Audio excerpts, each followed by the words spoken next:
Bonjour et bienvenue dans cette nouvelle vidéo littérature où, pour coller au thème de Halloween, j'ai choisi de vous parler de Frankenstein de Mary Shelley, publié en 1818. C'est un livre qui est important non seulement dans le contexte de la littérature classique, mais aussi dans le contexte de la littérature contemporaine, puisqu'il est considéré comme le premier livre de science-fiction. Avant de passer à l'analyse que j'avais envie de vous donner aujourd'hui concernant ce livre, un court résumé pour les personnes qui ne connaîtraient pas. On suit donc l'histoire du protagoniste Victor Frankenstein, qui depuis son enfance s'intéresse fortement aux sciences occultes. Et cette passion-là ne le quitte pas, même jusqu'à l'université. Et à l'université, on va un peu se moquer de cette passion, on va lui dire de s'intéresser à des sciences sérieuses, mais il s'entête. Et il a vraiment cette obsession de créer un être vivant et il va y arriver. Donc ça sera la créature de Frankenstein. J'ai donc décidé de prendre ce livre au niveau de la thématique et d'analyser en particulier, toujours pour coller à la fête d'Halloween, la question de la monstruosité, de ce qu'est un monstre et qui est le monstre dans Frankenstein. Alors, le premier aspect, comment définir un monstre? Le premier aspect d'un monstre, souvent, on le définit par son aspect physique. Donc, un monstre, c'est une créature très laide, difforme, qui n'entre pas du tout dans la norme, qui est effrayante, qui peut avoir des proportions gigantesques. Donc, tout ce qui s'applique ici à la créature. C'est particulièrement important comme point ici parce que Victor, en créant sa créature, il s'est servi de morceaux de cadavres. Il a pris les plus beaux morceaux. J'ai l'impression d'être dans une boucherie. Mais voilà, les plus beaux membres de corps morts pour faire sa créature en se disant mais si je prends que des membres les plus beaux, à la fin je vais avoir une créature sublime. Et c'est pas du tout ça qui arrive. C'est que à la fin, lorsque la créature se vit, en fait, naît, il est absolument effrayé par cette créature qui est tout à fait hors norme et qui est d'une laideur à laquelle il ne s'attendait pas du tout. Cela renvoie à la question en philosophie de la partie et du tout. Je ne vais pas entrer dans les détails, mais juste pour vous dire qu'à cette époque-là, c'était une question philosophique assez importante.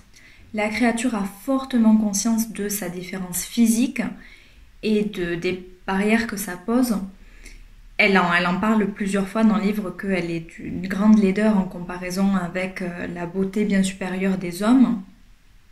Et c'est à cause de cet aspect-là qu'elle ne peut pas du tout se lier d'amitié avec qui que ce soit, parce que les gens, en la voyant, pensent tout de suite que, vu qu'elle a cet aspect monstrueux, effrayant, etc., c'est un reflet de ce qu'il y a à l'intérieur, alors que pas du tout, c'est tout le contraire dans le cas de la créature. Et d'ailleurs, c'est un deuxième point assez important dans la définition d'un monstre, pas seulement l'aspect extérieur, mais aussi l'aspect intérieur, donc tout ce qui est vice. On définit parfois les monstres comme des personnes qui ont commis des atrocités, comme des tueurs par exemple, on parle de monstres, et donc dans ce cas-là, c'est pas l'aspect extérieur, c'est tout ce qui est l'intérieur, l'âme, si vous voulez. Et on voit bien donc cette dualité ici, donc comme j'ai déjà dit, chez la créature de Frankenstein, c'est l'aspect extérieur qui amène les gens à penser que c'est un monstre, qu'il est dangereux, qu'il est malveillant, etc.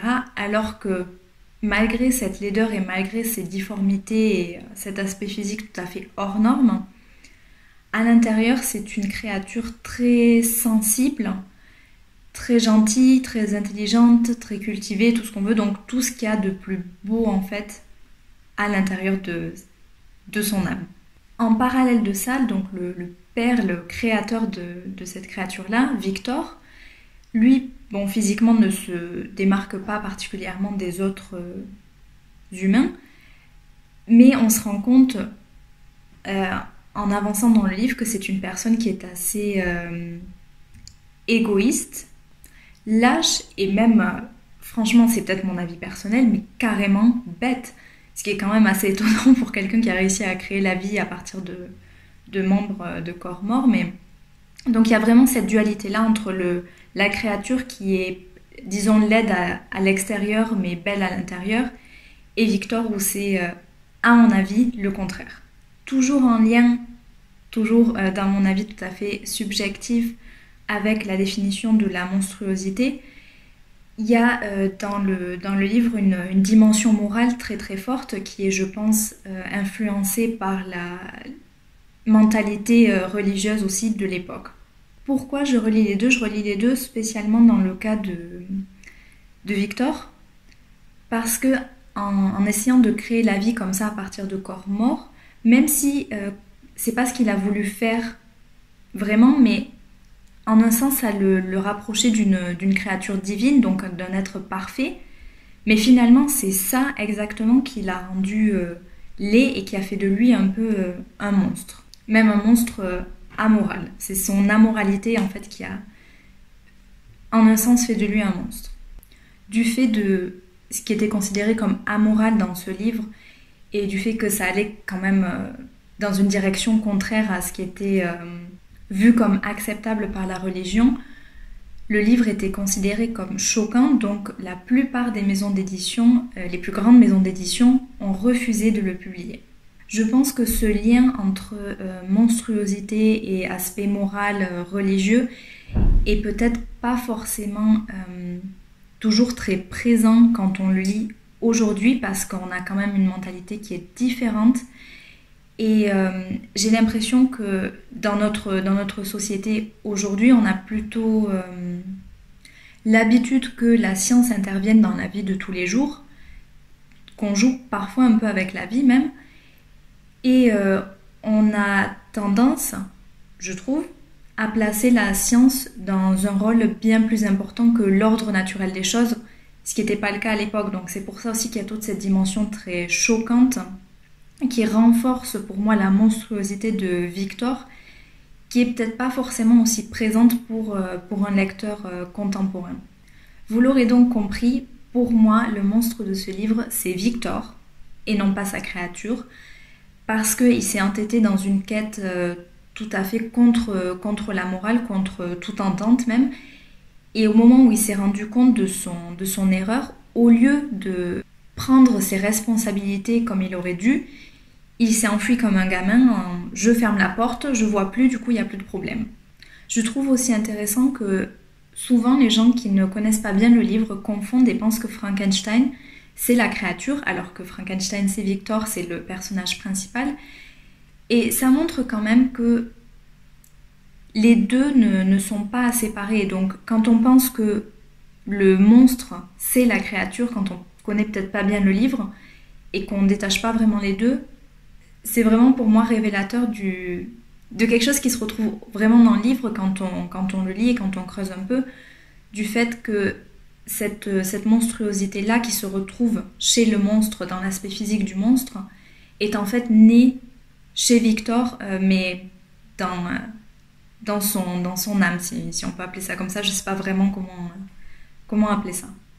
Et pour aller plus loin, je dirais que les actes répréhensibles que commet la créature sont la conséquence directe du comportement de Victor, qui était tout à fait égoïste, qui était insensible à la détresse de la créature, cette détresse qu'il a créée lui-même en ne réfléchissant pas du tout aux conséquences de ses actes et en fuyant tout simplement devant le problème. Donc pour moi, tous ces actes qui, en théorie, pourraient faire de la créature aussi un monstre, sont plutôt rattachés à Victor, puisque la créature est, comme j'ai expliqué plus tôt, une créature très sensible, douce, intelligente et qui n'a vraiment comme envie que de se lier d'amitié avec quelqu'un et de briser sa solitude. Donc un autre point que je trouve assez intéressant ici, c'est de voir que être un monstre, c'est pas quelque chose d'objectif, c'est quelque chose vraiment qui naît dans le regard de l'autre, comme par exemple la créature de Frankenstein, qui ne devient monstre qu'à partir du moment où elle est vue par un homme qui la traite de monstre. Et ça se retrouve aussi, je pense en partie chez Victor, même si c'est pas exprimé de cette façon-là, mais Victor a vraiment honte de ce qu'il a fait. Il se rend compte que ce qu'il a fait c'était mal et il n'ose en parler à personne, alors qu'il pourrait essayer de trouver de l'aide. Mais mon analyse personnelle, c'est qu'il avait peur d'être jugé, et pas seulement qu'on se dise sa créature est un monstre, mais qu'on applique aussi cette définition-là, qu'on lui applique aussi cette définition-là, de lui dire tu es toi aussi un monstre, qu'est-ce que tu as créé?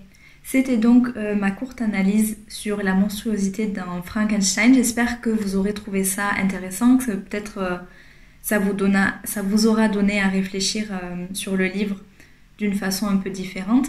Si vous l'avez lu et que vous êtes d'accord, pas d'accord, n'hésitez pas à me dire. J'espère que ça vous aura plu. J'espère que mon maquillage vous aura plu aussi. J'ai fait un maquillage exprès pour Halloween. Et je vous dis à une prochaine vidéo.